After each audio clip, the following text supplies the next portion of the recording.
How did everybody like their barn box yarn so far? Nice and cushy, huh? Loved it. It is, it's really squishy. It reminds me of it reminds me of many things, and it's related to, other yarns we've done in terms of the kind of sheep and everything, but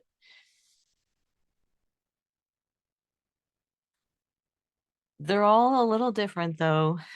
I really, I really love, I really love our yarns.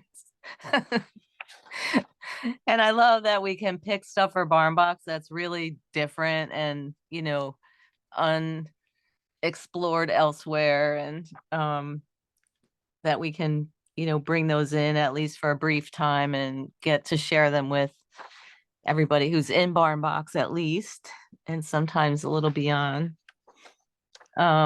We do still have some extra skeins. There's not a huge number, but there's some back there.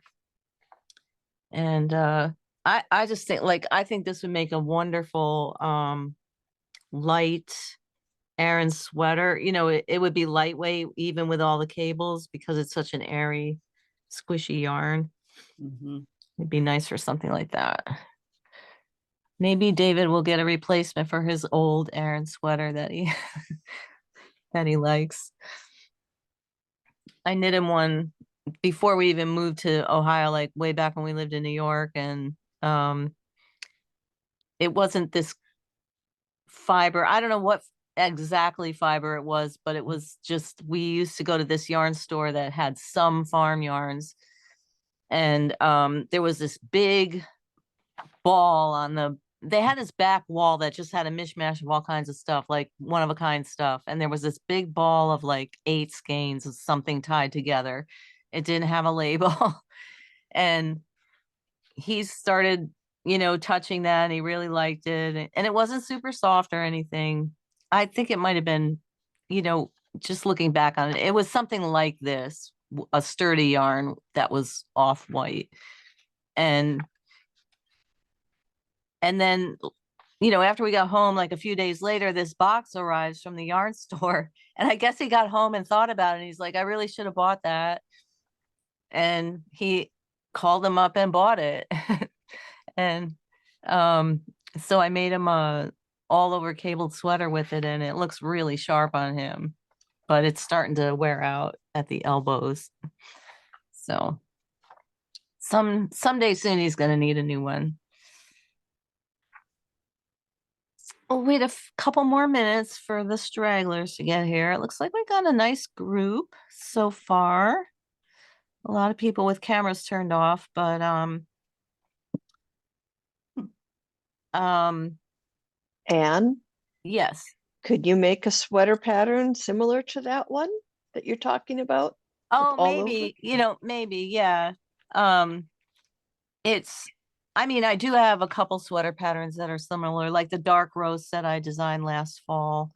Um, would be a nice, it's a worsted weight sweater, but would be a nice all over cabled sweater. And I mean, yeah, if I knit him another sweater, it will be a pattern. There's no point in just knitting something just for the heck of it and not making a pattern, because everybody always wants to know. And actually, we used to use that sweater for photography for my old blog, and people would always ask, like, what's that sweater? But when I knit it, I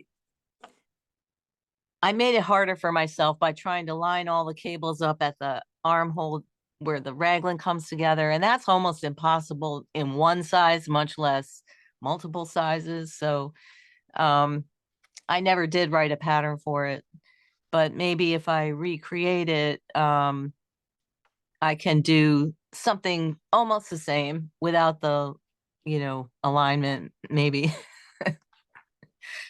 try to try to work that out at some point. Keeping the fuss out so we get the maximum joy.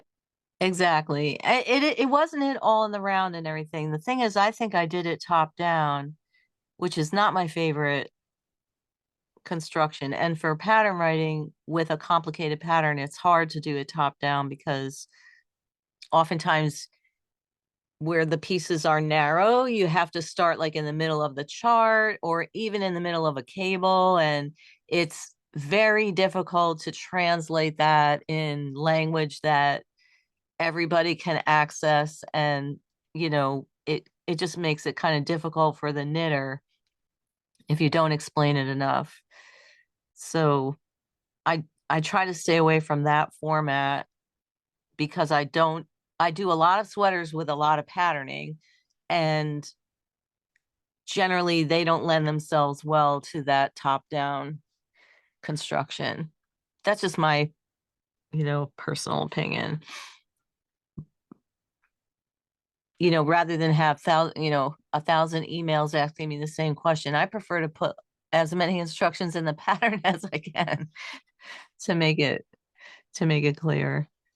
And that can be hard with some of these, you know, constructions that have become popular. So this yarn is spun from a sheep that originated in Wales. And let's just get the pronunciation out of the way right off the bat because it's a little weird. um, the the the way that you pronounce this double Leyn is Lleyn, and it's a little there are videos even online about how to pronounce um the breed name, and the way it's described in the video on the sheep breeders website is you lift your tongue as if to say an L, and then you puff out a little air first and then you say it. But in conversation it really translates more like clen, like a little soft C sound before the L, so clen. um and I will try to stick to that pronunciation throughout this little lecture, but sometimes even I forget and just say Len. um, so this sheep is an indigenous breed originating in the Peninsula of North Wales. Traditionally, the flocks were milked for cheese, and the lambs sold early for spring trade, meat trade.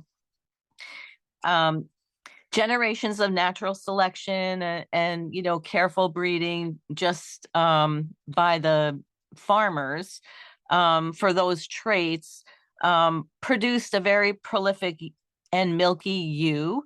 And when we say milky, that just means they produce plenty of milk to nurse multiple lambs, and possibly also produce enough milk to be used as a dairy sheep. This once little known breed of sheep is now one of the fastest growing lowland breeds, pure breeds in Great Britain. Due to its remoteness from the markets, the Clen sheep was in danger of becoming a rare breed in the 1960s, but word of mouth and proven flock performance generated lots of interest for economic reasons, and there has been an amazing progress in building the breed's numbers over the last 50 or 70 years. So let's do a little history on the breed first. Archaeological evidence suggests that the earliest settlements in Wales were farming settlements, and that these included sheep by at least 3750 BC. So that's really pretty far back, like 5 centuries ago, or 5 millennia ago. As shown by the earliest known sheep bone from the, I won't be able to say this, Pennyworld tomb in the Black Mountain region of Wales. For thousands of years, native sheep were raised on farms in Wales and the Clen Peninsula, along with other native livestock. Most of the early farming practices remained unchanged until Robert Bakewell began revolutionizing sheep breeding practices during the 1700s. And you might remember his name from several breeds we've done in the last year, like the Border Leicester sheep and a couple of others that we've done. His selective breeding for genetics has at that time really brought sheep breeding forward, even just on farms without science intervening, with the goal of improving English sheep. His famous Leicester long-wool breed would go on to be bred with many different UK breeds and those abroad. In the 1750s, Dishley Leicesters, which were his first, flock of improved Leicesters, were exported to Ireland to cross on and improve the native Irish sheep. And these new sheep became known as the Roscommon sheep. So Dishley Leicesters went to Ireland and were bred with native Irish sheep to produce the Roscommon sheep. The Roscommon sheep were imported to the Clyn Peninsula in Wales at the start of the 1800s by two landowners who had close family ties in Ireland in order to improve native Welsh sheep of the peninsula, such as the Rye and Welsh Mountain breeds. And the Welsh Mountain breed is familiar to us from a barn box a few months back. The result of these crossings produced a standardized breed named after the Clyn Peninsula on which they were bred. So far, the Clyn Peninsula is producing native sheep, which were then crossed by bringing in Roscommon sheep from Ireland to improve on them and diversify the genetics a little bit. Sometimes in these places that are kind of remote and don't have access to really good transportation, what you end up with is, just a need to diversify the gene pool to prevent a weakening of the breed. Why use Roscommon and not breed directly with the more popular Leicester Longwool? The Roscommon breed carrying the Leicester Longwool genetics was far easier to ship over the water from Ireland than it would be to transport Leicester Longwools overland from England. Tall ships had established frequent routes to move goods back and forth between the Clyn Peninsula and Ireland, and it was a much shorter and easier journey for livestock. Clyn sheep became quite popular throughout Wales, and prior to World War II, the breed's numbers were the fifth largest in the country, only outnumbered by the Welsh Mountain, Kerry Hill, Clun, and Radnor sheep. Prized for their wool, meat, and milk, it was said that the longer legs of Clyn sheep made for easier milking. And let me just, I always forget, like right off the bat, let's just look at a few photographs. So here's a photo of these beautiful, all white, very sturdy looking sheep. Let's see. Let me see if I can find the single one I have. So here you can see the reference, how the reference to the long legs applies. The mother sheep here has a coat that's filling out fairly fluffy, but the legs are free of wool, and you can see that they're quite long. And on the lamb, it almost looks like a disproportionately long-legged animal. Let's see. So a long-legged sheep like that apparently makes for easier milking. And I would think also for, in grazing in spring fields and things where the grasses are longer, it's just a little easier for the lambs to get around and to follow the mother. The Clyn milk has a fat content high enough to use for cheese and butter. And in addition to using butter for food, it also served as machinery grease before the widespread use of petroleum products. Remembering that, again, this is a fairly remote area that doesn't have access to all the different goods that mainland England has. From the importation of Roscommon up to the appearance of the tractor, nothing much changed in the method of farming, and nothing much more than increasing numbers happened to the Clyn breed.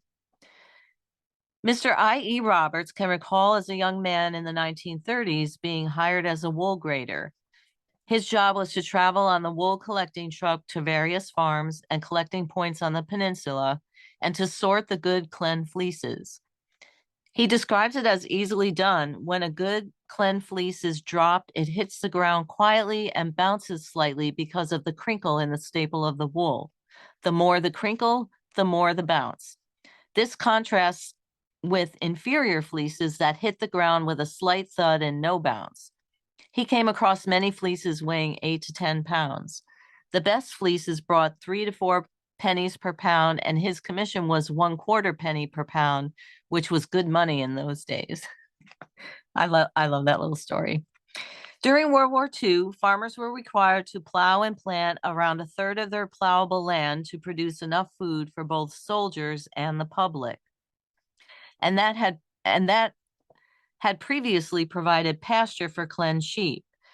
With less land for sheep and a need for greater quantities of meat, it became crucial that farmers raise as many meat sheep as possible on the land that they still had available for pasture. Many farmers opted to switch out the clen ewes in their flocks for the smaller Welsh mountain sheep, which would then be bred with larger rams such as the Southdown. By the end of World War II, the population of cleansed sheep was in steep decline, and by the end of the 1950s, there were very few clen breeders left. And it was not alone. The rye breed, popular for milking and for living well on poor land, went extinct in 1958. By the mid 1960s, only about 500 pure clen ewes remained, leading to issues with genetic diversity and the birth of disfigured lambs. In a nod to historical crossbreeding efforts, a group of breeders crossed clen ewes with Leicester Longwools in 1965. These new genetics may have saved the breed. Around that time, other efforts to save the breed intensified, with breeders and scientists developing a plan to promote and preserve the clen breed. As a result, attention for clen sheep increased at livestock shows. Farmers across the UK began adding them to their flocks, attracted by their prolific nature, the quality of their milk, and their mothering ability. The Clen Sheep Society formed in 1970, providing centralized resources, networking, and sales for farmers, and further boosting the breed's profile. And again, just to review, the sheep societies are very important to breeders because they provide, by registering sheep, by a farm registering sheep with the society, they can network with other sheep breeders to cross their sheep between each other and keep their flocks diversified, at the same time keeping the breed pure. Remember too that this is a pure native breed, so it's not desirable to really to not have that network by which to keep the breed alive and pure, and the genetics stable. Let's see. By the late 1970s and early 1980s, international interest began to develop in the USA, New Zealand, Australia, and a number of European countries. That said, I really couldn't find very much information about the presence of cleansed sheep in the USA. And the sourcing that we did for this yarn all pointed to Wales.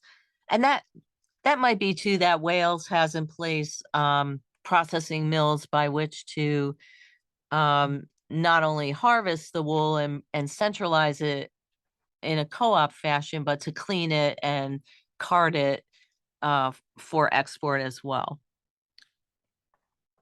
Okay, physical characteristics and traits.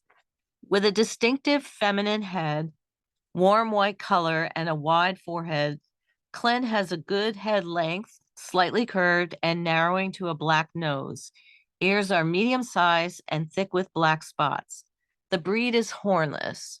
But you can see in some of the crosses that they, there are many Clen crosses out there, and some of those are horn. Let me bring up let me change out the photo here. I have a bunch. Let's see. What I love here's a really cute one. The vigor and activity of the lambs when they're really young is one of the promoting aspects of this breed.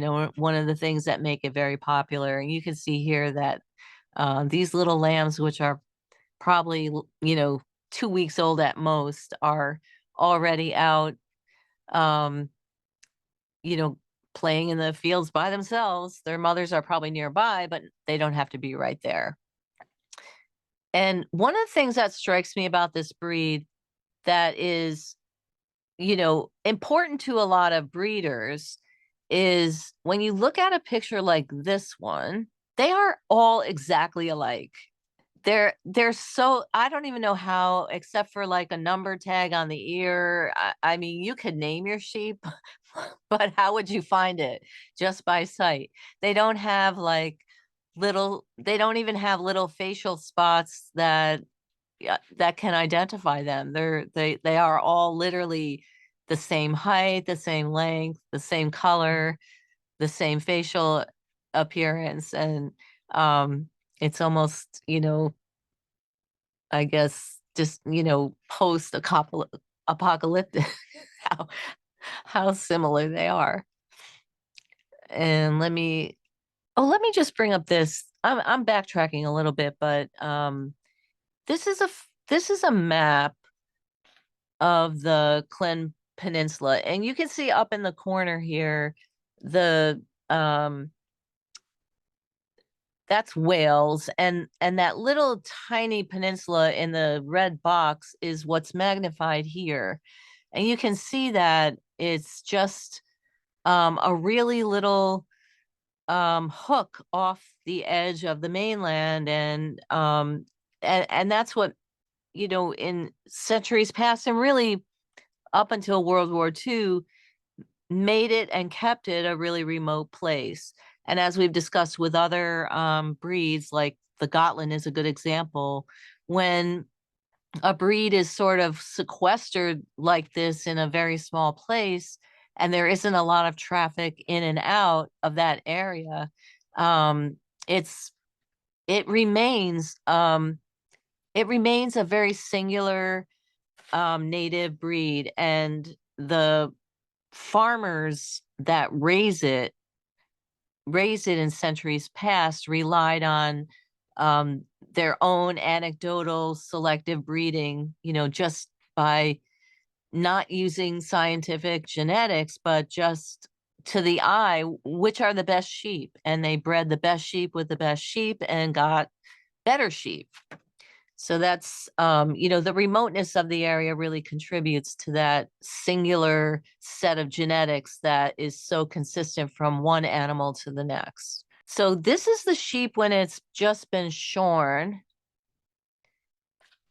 And you can see with a short coat, a lot more of the physical characteristics of it. It kind of has a long neck, a long back, a wide rib cage, big haunches in the back. That's where, the majority of the meat, the good meat for, market is. And that's that conformity is really important for raising market lambs. The body is long and low with a wide breast, a well-sprung rib cage, thick haunches, and leg muscles.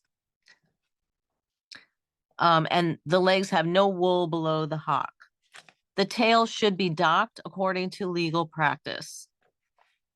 The Lleyn ewe is at 65 to 70 kilograms or 145 to 155 pounds is the ideal size to produce a 40-kilogram finished lamb. Finished lamb just means the lamb at the age and size that's good for bringing to market. Ewes that are larger eat too much, and smaller ewes produce small lambs that fail to achieve a good market weight. Lleyn ewes give the highest weight of lamb per hectare or acre.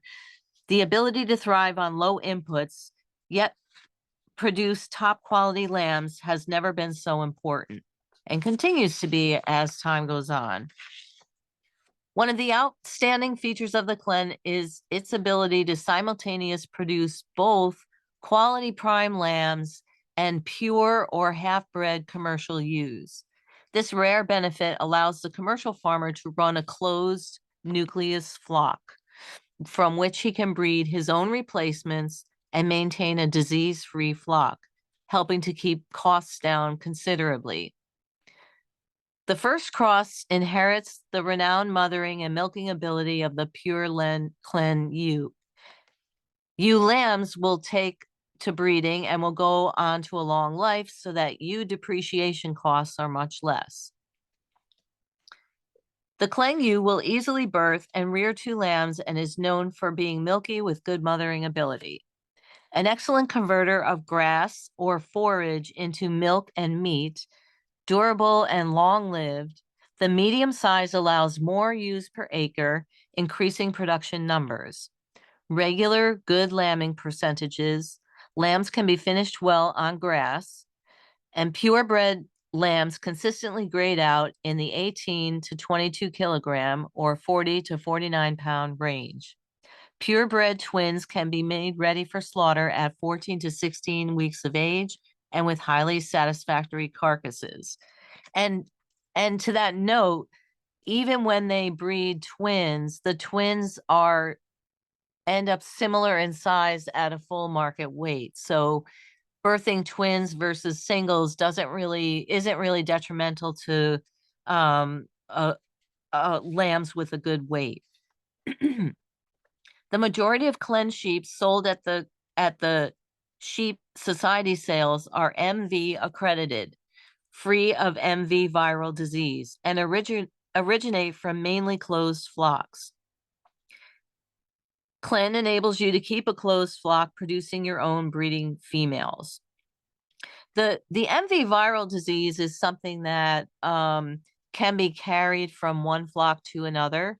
So what they're talking about here is that when you have to bring in rams from another place to breed with your flock, you are opening it up for transmitting viruses and other diseases. So being able to breed within your own flock that you know is free of disease, is optimal. As they say, a sick sheep is a dead sheep. It's really hard to bring sheep back to health after they get sick. So if you can maintain a beautiful, healthy flock on your own property without bringing in other sheep, that's optimal. The Clen Sheep Society has its own simple to use efficiency scheme, Clen Gold, free to its members, enabling them to identify the most efficient ewes in their flocks. So this society website was really interesting to me. It is very vigorously active and interactive with its members, and there's a lot of information on there. If you Google Clen Sheep Society, it will come up. I think it's one of the only ones, um, that currently comes to the top of the search, and and it's full of videos and instructional tutorials and history. It has a history page that's really, really long that I just gleaned a little bit, from, but the history is written by people who are super interested in this breed, and some of them go back quite a ways. And so there's a lot of wonderful kind of anecdotal history there, as well as a second segment that's written by someone with more of a historian background. I thought they have a very active YouTube channel that has a lot of videos of farmers introducing their flocks and talking about how they raise their sheep. And for anyone who really hasn't been exposed to the realm of farm management and why farmers make the choices that they make and how they manage to make money at all at this, some of those are really interesting to look at and listen to, and at the same time to get some really amazing um, views of the countryside of Wales. I mean, it is beyond beautiful there, and so green, and just such beautiful traditional land. It's worth a look at some of those videos just to appreciate what um unadulterated country land looks like. We don't have a lot of that here in the United States. It's quickly diminishing. Anyway, back to the physical traits. The CLEN-U efficiency is of paramount importance in reducing methane emissions to battle climate change. The grass-fed CLEN-U, capable of rearing more than her own body weight of lambs at 14 weeks and thriving under low input conditions with minimal concentrate use or, grain feed, really excels and is second to none. Their medium size allows higher than normal stocking rates, more kilogram of land per hectare, and importantly, fewer methane emissions per kilogram of lamb produced. Now, we talked a lot about the ewes, but there are Clen rams as well, and they are widely used for crossing on other breeds, particularly hill and upland breeds, to increase lambing percentages and improve carcass quality. The Clen breed is renowned for being prolific, and flock masters who have kept them for years report ideal lamb percentages from 180 to 200%. A very high majority of Clen ewes will therefore produce and rear twins. The lively lambs have good wool cover at birth, enabling them to survive in commercial flocks under hard conditions. You may have seen, if you follow sheep and wool on Instagram, you'll see that recently during this lambing season, you might have seen little lambs with sweaters on, which is something that that shepherds do and farmers do to keep their lambs warm when they're newborn. Some lambs are not born with a nice, thick, dense coat of wool, and so they need a little more help with keeping warm. And keeping warm is important for thriving. It uses up calories for lambs to be cold, and it also can cause animals to be disinterested in moving around and eating well. Clen sheep are proving their worth throughout the UK, both in lowland farms and on exposed land rising to over 300 meters above sea level. Commercial breeders who run a nucleus Clen flock are full of praise for the breed. The universal comment is that she is most easily managed sheep to keep.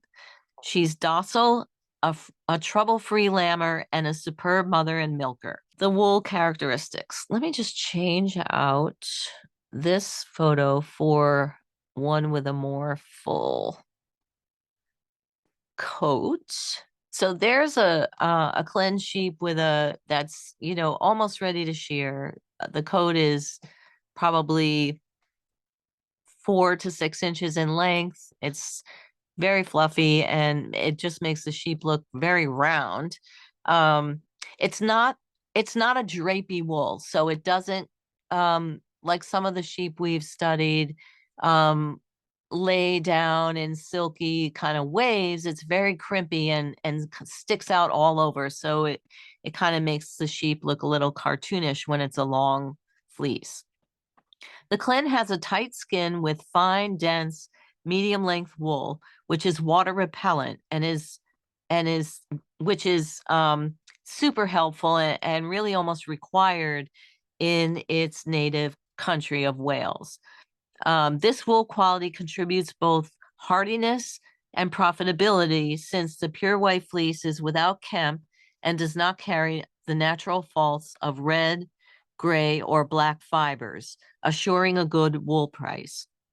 Clen wool is a nice creamy white wool with a bit of luster to it. With a diameter that averages 31 to 33 microns, it has medium coarseness, but also has a hand similar to blue-faced Leicester. It has a good crimp and is a bouncy fiber. The staple length can range between 2.5 and 5 inches, which is a great length for spinning. It can be spun on its own or blended with another wool or another fiber, and felters love it for how quickly it can felt up while still maintaining a bit of springiness. Okay, so with that, let me just share a couple more pictures. The other cool thing about this, where this sheep comes from, is that, and this is just really an aside, it's like I said before, an extremely beautiful part of the world. The peninsula, here's a photo of the peninsula of the harbor on a very sunny day, with boats coming in and out. You can see this harbor is fairly narrow for a large harbor. The water is super blue. The hills around it are very, very green, and they rise up right away from the edge of the water. One of the nice things about this place is that it it does date back to ancient times, and several different religions established churches and communities on the peninsula.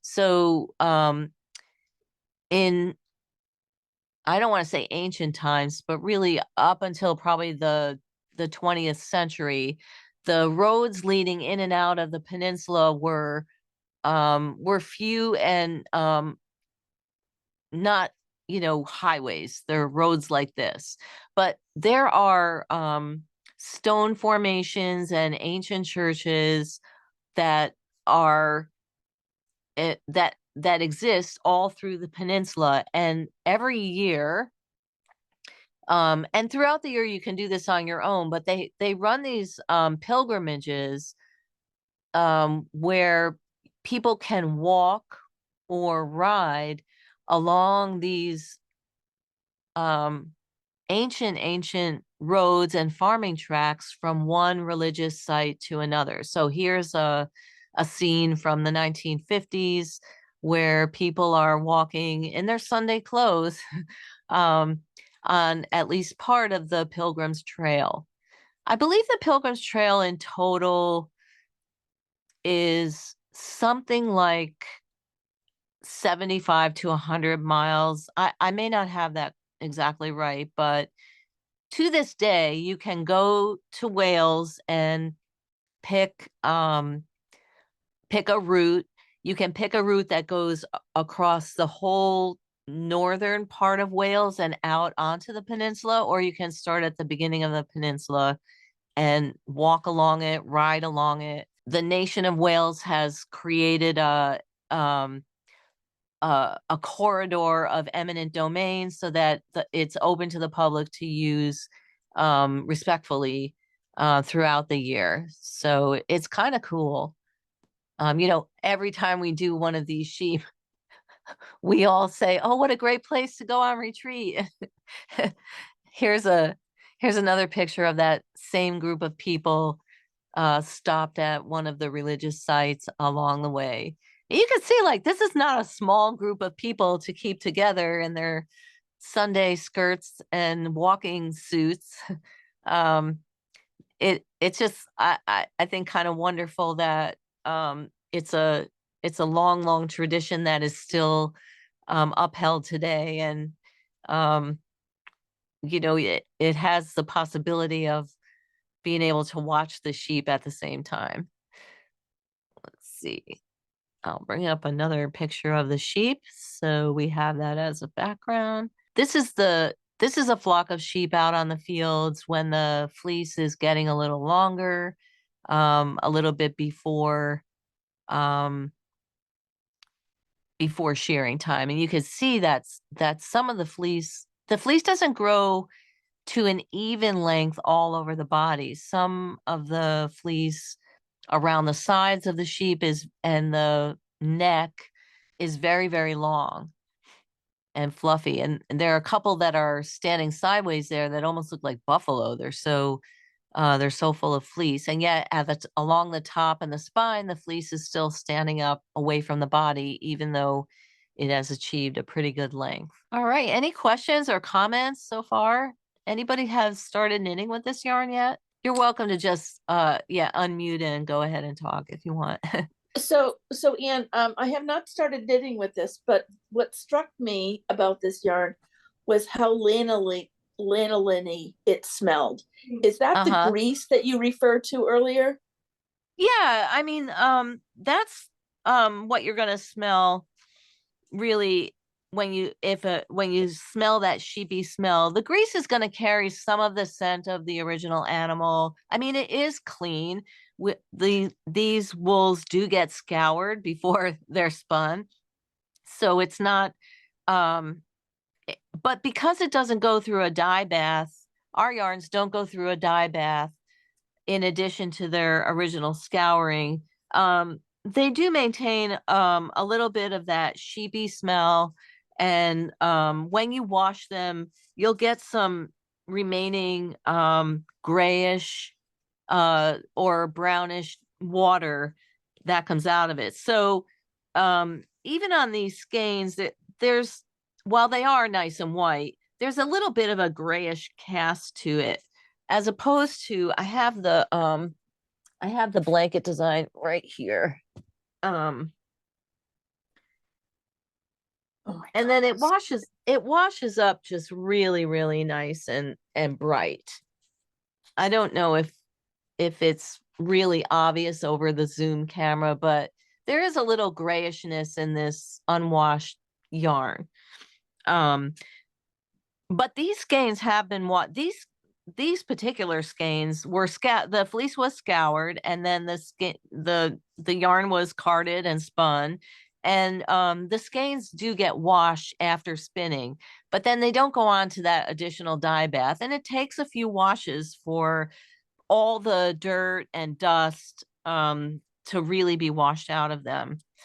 So they still will bloom a little bit more after knitting. And so I thought it would be really nice to do a nice blanket with this yarn. It's super bouncy and sturdy. It's warm because it's airy, and airy yarn traps warmth. And so it's gonna make a nice kind of everyday baby blanket. And while this is, a special design, I would be horrified if someone kept it like only for good, because it's a very sturdy fabric. It's not gonna get wrecked easily, and it can be washed and dried fairly quickly. The yarn is super airy, and the fabric dries very quickly. One of the things I noticed about knitting this or blocking this, first of all, it blocked out like a dream. Um, I blocked it. It does bounce back after you take the pins out, the blocking pins out. So some of our yarns don't, and some do. This is very springy fiber. And so what you may find if you knit this, if you knit the square pattern, you may find that you can block it out a little larger than the measurements on the pattern. But when you take those blocking wires and pins out, it will spring back fairly quickly. I did not attempt to overstretch this, so I don't think the bounce back was due to being stretched too much. It really just, the fiber itself is very crinkly and springy, and it wants to bounce right back on itself. So while I blocked this blanket, this sample blanket to the, I think, 40-inch size, when I took the rods out, it bounced back to 36 inches. So when I wrote the pattern, I made the size a little bit bigger so it could be blocked out a little bit beyond the 40 inches, and results then in a final size of 36 inches when you, or 40 inches when you take the blocking wires out. I hope that makes sense. So if you knit, say, the large size, and you block it, you may find that you can easily get it to be like 44 inches square, but just know that it'll probably spring back to the stated 40 inches when it's, all dry. I love a nice hat. I think they're really fun to knit with the garter stitch center, and just about the time you're getting like super sick and tired of knitting garter stitch, it changes to a pattern, and it's not a super difficult pattern, but just something fun. And the polka dots, this particular eyelet with its double yarn over polka dots, I love that pattern. And I had a version of the what's known as feather and fan or old shale. There are so many different versions of this that really seem to echo the polka dots, so I use that for the hem. And it's beautiful all in one color, but you can feel free to um, do some of these sections in alternate colors of sport weight wool. um, if you wanted to make a multicolor version like I did with so I took that design and I translated it to a half hap in multicolors. So you can see this is the same design. It's just knit in 3 different shades of yarn, which kind of transforms the appearance of it. You can do that with your square hap if you want to. You can knit it in one color. You can take this half hap pattern and knit this in one color. The beauty of haps is that you can do lots of wonderful things with them to make them your own, and to kind of individualize it, or to use up leftover yarns from other club shipments, or to use up several skeins of club shipments that you haven't touched yet and catch you up.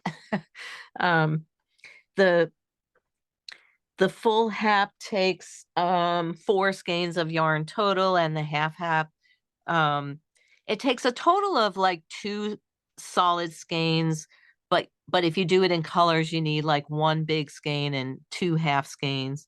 It's like I said, you can use 4 colors if you want. It's just up to you what you do with it.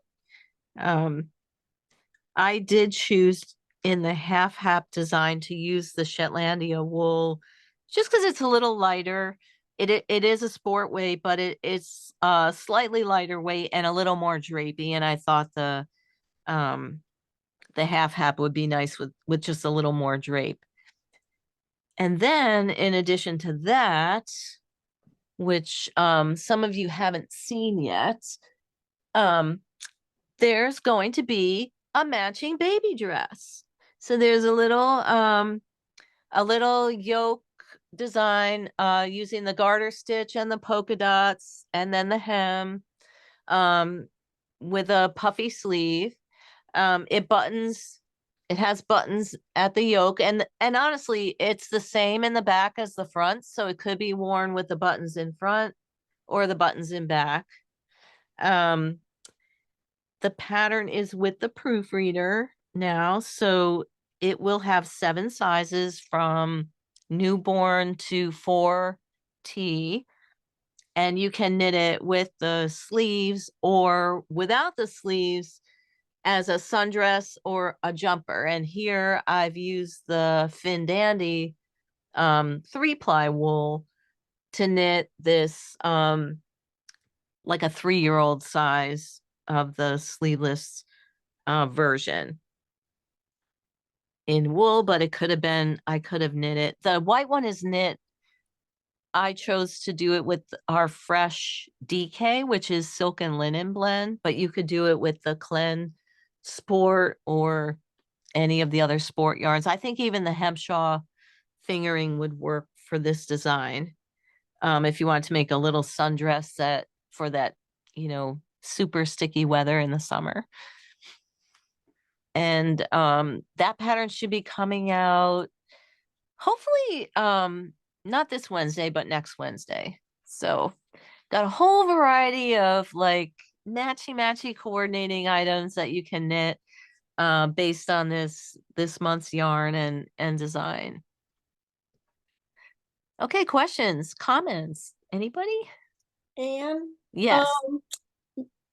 talking about how you needed to block the hap out bigger, the blanket.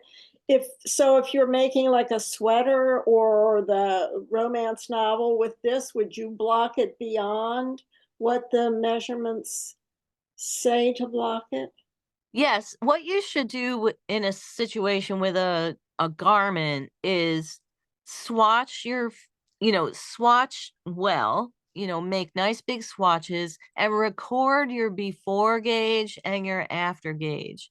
And let your swatches dry thoroughly. And by that I mean let them dry and let them sit around for a few days. Pick them up and stretch them in both directions so that you get the maximal kind of aeration and handling into your swatch, and then measure the gauge of the finished swatch. The comparison between the pre-washed gauge and the post-washed gauge will help you when you're knitting your garment to know how much to compensate for that. If it's gonna like shrink up vertically, it will help you. Okay, And so yes, when you block it, um you would probably want to block it out a little longer and let it, and then unpin it and let it do what it's going to do before you stitch it together. okay, In the case of romance novel, there really aren't any seams, and so you're lucky that way that the front and back has a knit on button bands, and the buttons actually are the seaming for that. The only seam is really in the shoulder. I think I'm just trying to organize my thoughts around that. Yeah, I think one thing you could also do is, after you get your swatching information, you could re-wet your pattern swatch and pin it out, like actually pin it, not allow it to just lay flat dry, but to pin it and or steam it or do whatever you're going to do to block the piece. Let it dry and then let it lay around for a couple of days and see if anything happens to it that changes your blocked length. okay. Does that make sense? Yeah, yeah, Yeah. And that might be different than actually handling your swatch like it was a sweater piece by pinning and steaming or whatever you're going to do to it. That will give you the most information to guide you in how you should handle the both the finish lengths, how many rows you might need to compensate and how to block it and keep it at its blocked shape. okay. And like the width also will come in? The width isn't going to be, I don't sense that the width is as much of a problem. When a fiber is bouncy like this, what you tend to see is that it will shorten up more than that it will tighten up width-wise. That's not usually a consideration. It may get slightly wider, but probably negligible. And we see this same behavior with fibers like our Targi Tango is a fiber that will tend to shorten up when you wash and dry it and wear it a little bit. Mm-hmm. The stone soup yarns will lose a slight amount of length when they're washed and worn a little bit over time, as opposed to the Kent yarns, which have more drape, or the Blue Singer BFL, which have more drape, and they will hold their length or even grow a little bit, Okay. over time, because those are like a long wool based yarn rather than a merino based yarn. That's good to know. Yeah, it's they're all a little different, and Yeah. it pays to swatch not only for stitches per inch, but for the behavior that that you're wanting to keep an eye on, especially when that behavior is going to change a crucial component for you of the piece. And especially like Linda, you're kind of petite in height, so your tendency would be to like shorten the romance novel, but you might not have to. Yeah. Right. with that characteristic working in your favor. Yeah. Okay, good. Okay, anybody else have a question or I have a Audrey? question. Hi, Audrey. Hi there. You know, I added the Pico hem to this for you, right? Right. Well, I think it was Julie who pointed out that she thought it might have been for me. Well, and it's a fun one because it only has 4 picos per scallop, and then there's a rest in between the little pico groups. Well, it makes it easier to count for sure. It does. It does. I'm wondering, and from looking past you to the blanket, can you tell me what color your sweater is? You're right now, this thing you're wearing, yeah. Oh, it's a Purple, gray. it's blue. It's like Oh, a it's a grayish blue. blue. It's just a sweatshirt. I Yeah. know. But I'm wondering this yarn, and I don't know how to say it yet. Clen Has Clen. a definite yellower creamy. It's a little bit creamy, and when I put it Yeah. next to blue, that's gonna exaggerate it because blue and yellow make each other Right. pop. Now, when I put it next to a gray, like this light gray, yeah, it's still a little creamy. Right. That's what I was thinking. I was wondering about imagining it near lavender. Yeah. And Yeah. even in the finished yarn, even after washing, it still has a bit of a yellow. In fact, I have this shawl in the silk and cashmere here, and Okay. you can see next to that it's Yes. Okay. you know, it's a little yellower than that. Right. Sometimes when you see them independently, you can't really imagine them next to another color. You just Right. Like the whitest white we have, besides the modern deco, which is, that is our brilliant white, but the whitest wool we have is the Polworth and the Cormo. And the Polworth is the very whitest. And when you put our different whites next to each other, you can see the different Right. levels of white in them. Well, right now I'm finishing up this sweater with the Perendale. Mm-hmm. Oh, I don't know if it's going to show up, but it's all turned inside out, so it's It's kind of a taupey color, the Perendale. Yeah. I like Mhm. this. I'm imagining, as you said, past barn boxes that I haven't gotten to yet, Uh-huh. and trying to figure out combinations. Thank you. Yeah, I think a lot of the yarns we do are very compatible with each other in a HAP project because we tend to do yarns that are not like super soft and drapey, but have a little body. They have that slightly crinkly crunchiness to them and still very appealing to me. To Yeah. me, they are. And a little bit of a longer wool and medium fiber diameter. So Yeah. so many of these sport yarns are going to be compatible. This particular one is maybe a little loftier than, say, the New Zealand that we did, but would be really compatible with the New Zealand. It is going to be have a little more body than the Shetland, but when you're pairing them in this way where each section is really not that big and it's bordered by the other sections, they're going to help control each other and balance each other, especially if you stripe it like I did up top. But there are plenty of yarns that we've done that would be very compatible with this. Yeah, I think so too. Yeah. Hey, anybody else have anything to say or that they want to contribute? I do. Okay. I always check in my field guide book at barn box time, and it did have a whole section. I don't know if that helps you, Audrey. There's a bit of the fleece with laid on like a purple piece of fabric. If that gives you any kind of indication. I That's a think little that's so darker. perfect that you found that. Yeah. But on this page, it says, I thought this might be of interest to people.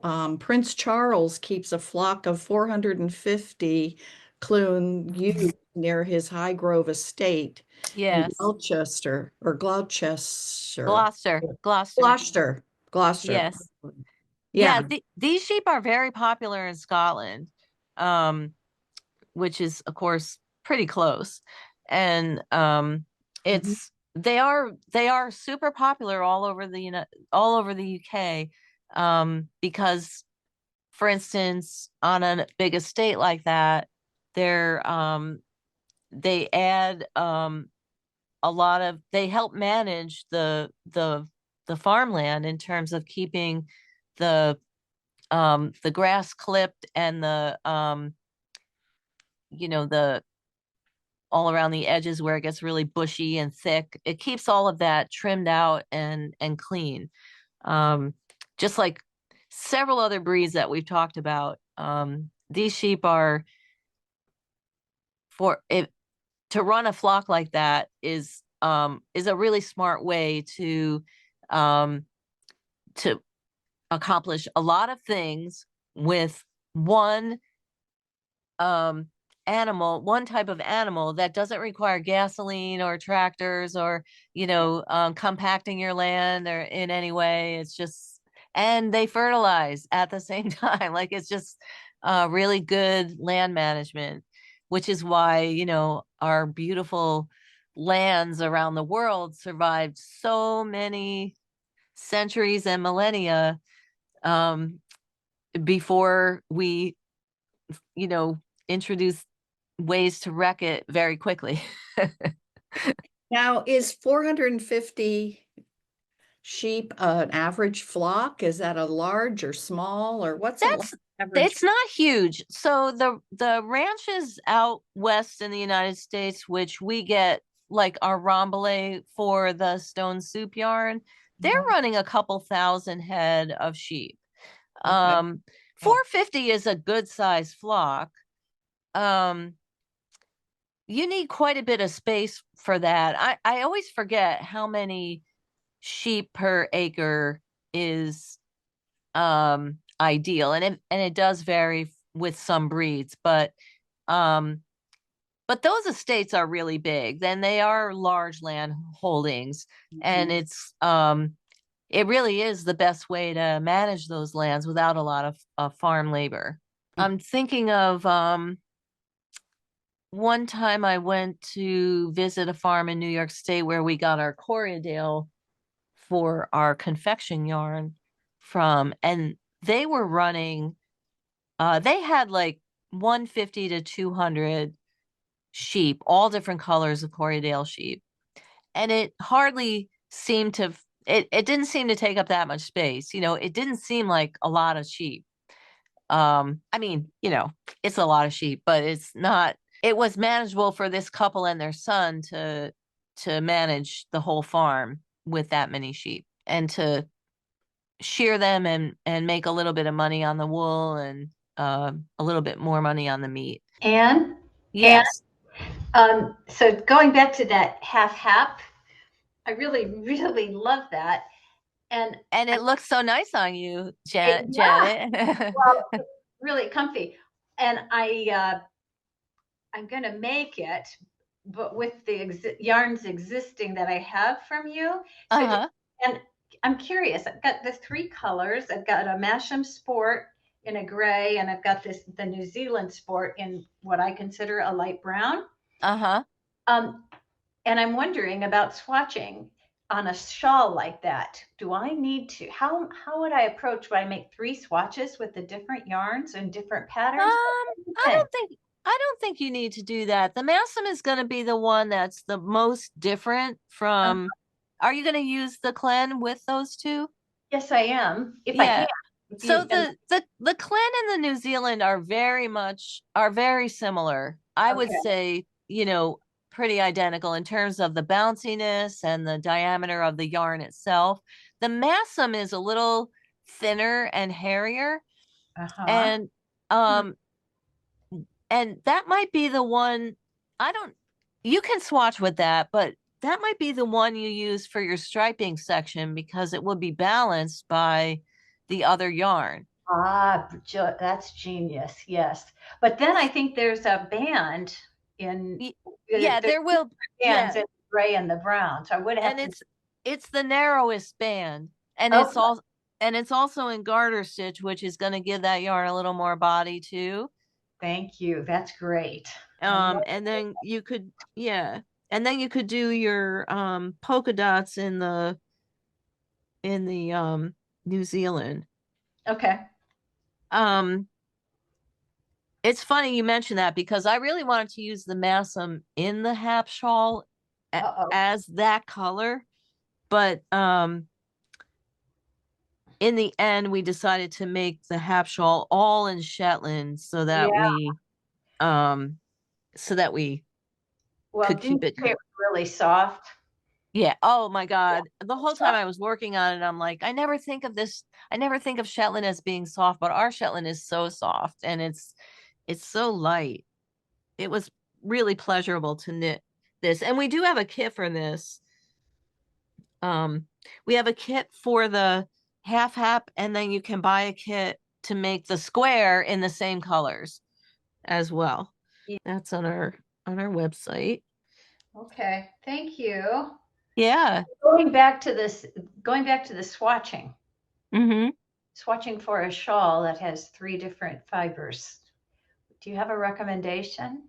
Or do I just go with it and just I think, I mean, that's why I suggested I think if you swatch with the Massam just to be sure, what happens with the Massam is that it is thinner and hairier. It makes a more, it still knits on the small needles to like a nice gauge, but it makes a thinner fabric. I hear you. So that's why I'm saying I think you'll get the gauge. I'm not worried about you getting the gauge or something close to it, but I think if you stick to balancing it in the striping section with the other yarns, so you might be using 2 yarns that feel very different, but they will balance each other because there's so much back and forth between them. Okay. And then using it for the garter stitch band, because garter stitch is going to want to give it it's going to add body to the yarn that it doesn't necessarily have. All right. Thank you. That's a I good mean, we knit when we released the Massam, we knit the Ivar as a vest with that yarn. And I had to still go down 2 needle sizes to get the right gauge. So it's kind of wiry and it wants to make open stitches that spring outward. Okay. And in doing that, it thins itself out so that the overall fabric, it feels a little thinner and airier, but you're still getting the same gauge. Okay. So if I decided that was not a good choice for me, and maybe I could get a skein of the Shetland Mm-hmm. in the light gray Yeah. to use with the New Zealand and the Clen. Did you say, is it Clen? Yeah, you can say clen, like a soft C L clen. Mhm. I'm trying to think of what else we have here. Jacob fingering or Jacob sport would be nice with it too. Ah, I don't know if you have any of that. I don't think I do. But this is the only sport that I have these 3. the Jacob's sport is a similar color to the Massam. And what else? And there's always better breakfast fingering. That's a little bit robust fingering weight. Or the goat fingering in Michael is also a nice gray. Oh, really? Okay. Yeah. Or in either in Michael or the goat. I'm trying to think. Oh, can't think of the name of the lighter gray. Either of those would be nice too. Okay. All right. Is it Simone? Simone, yes. Oh, okay, good. Thank you. Anybody else have questions or comments? Okay. I don't know if very many of you heard yet, but we're going to be doing our own retreat, a knitting retreat in June. information and signups about that are happening imminently. I think an informational email is going out this week um, to prepare you for signups and what to have ready and all that stuff. And then I think um, if you're on the wish list for the retreat, you will get 24 hours advance notice to sign up. So it's like a preferred sign up window for people who take the time to get on the wish list. We're going to be doing it's shaping up to be a really, really nice retreat. It's going to be at a farm in north central Ohio that does farm to table foods. It's a the spaces in the buildings are beautifully lit with lots of natural light. It's light and airy. The rooms are beautiful, kind of Scandinavian style. Simple, very simple rooms, but very nice.